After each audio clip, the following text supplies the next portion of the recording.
పడితివి. ఈ వాక్య భాగాన్ని గమనిస్తే, సహోదరులారా,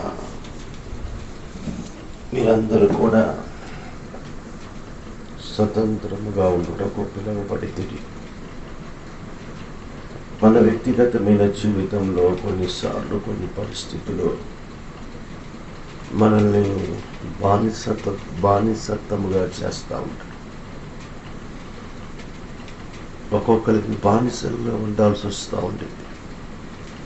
పరిస్థితులు మనకి అనుకూలతగా ఉండవు. చేసిన చాకిరీ చేసి చేసి చేసి అటు కుటుంబం కోసం కానీ అటు మన వ్యక్తిగతమైన విషయం కొరకు కానీ చేస్తూ ఉంటాం. బానిసత్వములో బ్రతుకుతూ ఉంటాం. అయితే ఈ బానిసత్వము నుండి దేవుడు నిన్ను విడిపించాలని చూస్తున్నాడు. ఎన్నో సంవత్సరాల నుంచి కట్టుకుంటున్న నీ అప్పుల్లో నుంచి దేవుడు ఆ బానిసత్వపు కట్ల నుంచి తీసేస్తాడు.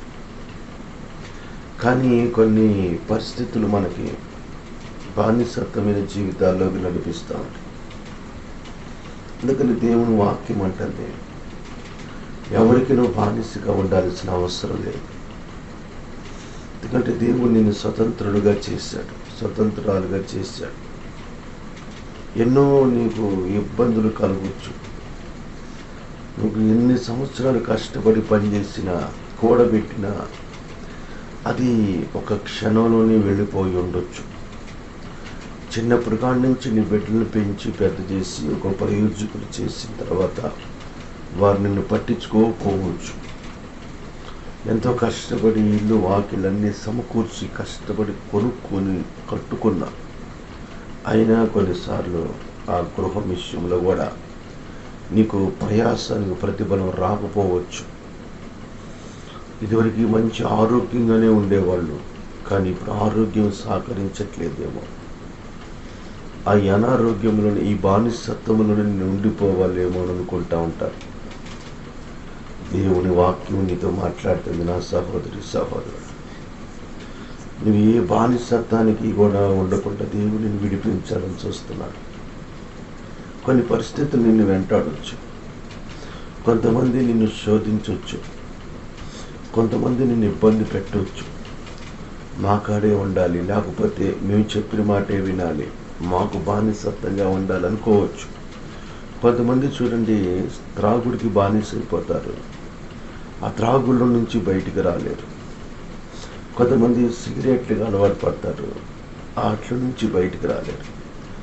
కొంతమంది ప్యాకాట్కి అలవాటు పడతారు, బట్టల నుంచి బయటికి రాలేరు. కొంతమంది కొన్నిటికి బానిసత్వంగా ఉంటారు.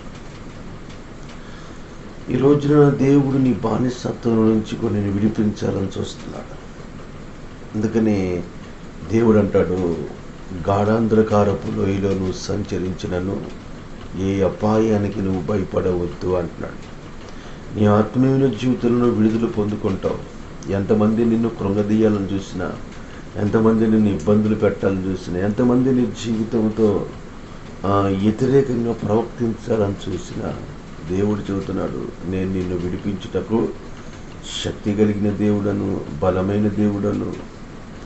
నువ్వు దేంట్లో బంధించబడ్డావో, ఇది నా వల్ల కాదు, నేను ఇలాంటి పరిస్థితుల్లోకి వెళ్ళిపోయాను, నన్ను ఎవరు విడిపించలేరు అనుకుంటున్నావేమో. నీ అనుకున్న వాళ్ళు, నీ రక్త సంబంధులు, నీ కుటుంబస్తులే నిన్ను ఒకవేళ వెలివేయచ్చు, తేలికగా మాట్లాడవచ్చు, ఒకవేళ వాళ్ళే నిన్ను ఇబ్బందుల్లోకి తీసుకెళ్ళవచ్చు.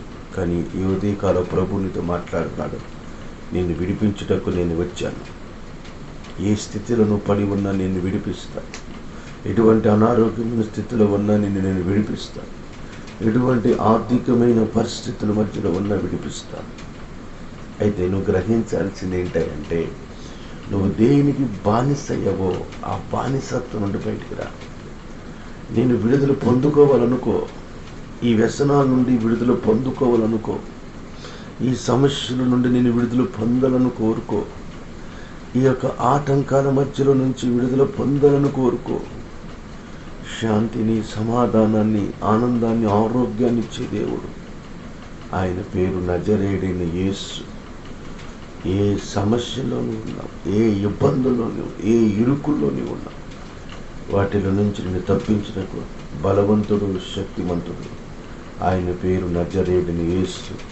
నీ కుటుంబ పరిస్థితులను మార్చేవాడు, నీ జీవితాన్ని మార్చేవాడు, నీ పరిస్థితులన్నిటినీ తొలగించి ఒక నెమ్మదిని కలగజేసే దేవుడు. నీ బిడ్డల గురించి కుమిలిపోవచ్చు, నీ భర్త గురించి కుమిలిపోవచ్చు, నీ భార్య గురించి కుమిలిపోవచ్చు, నీ అప్పులు సమస్యలు, అనారోగ్యమైన సమస్యలతో కుమిలిపోవచ్చు.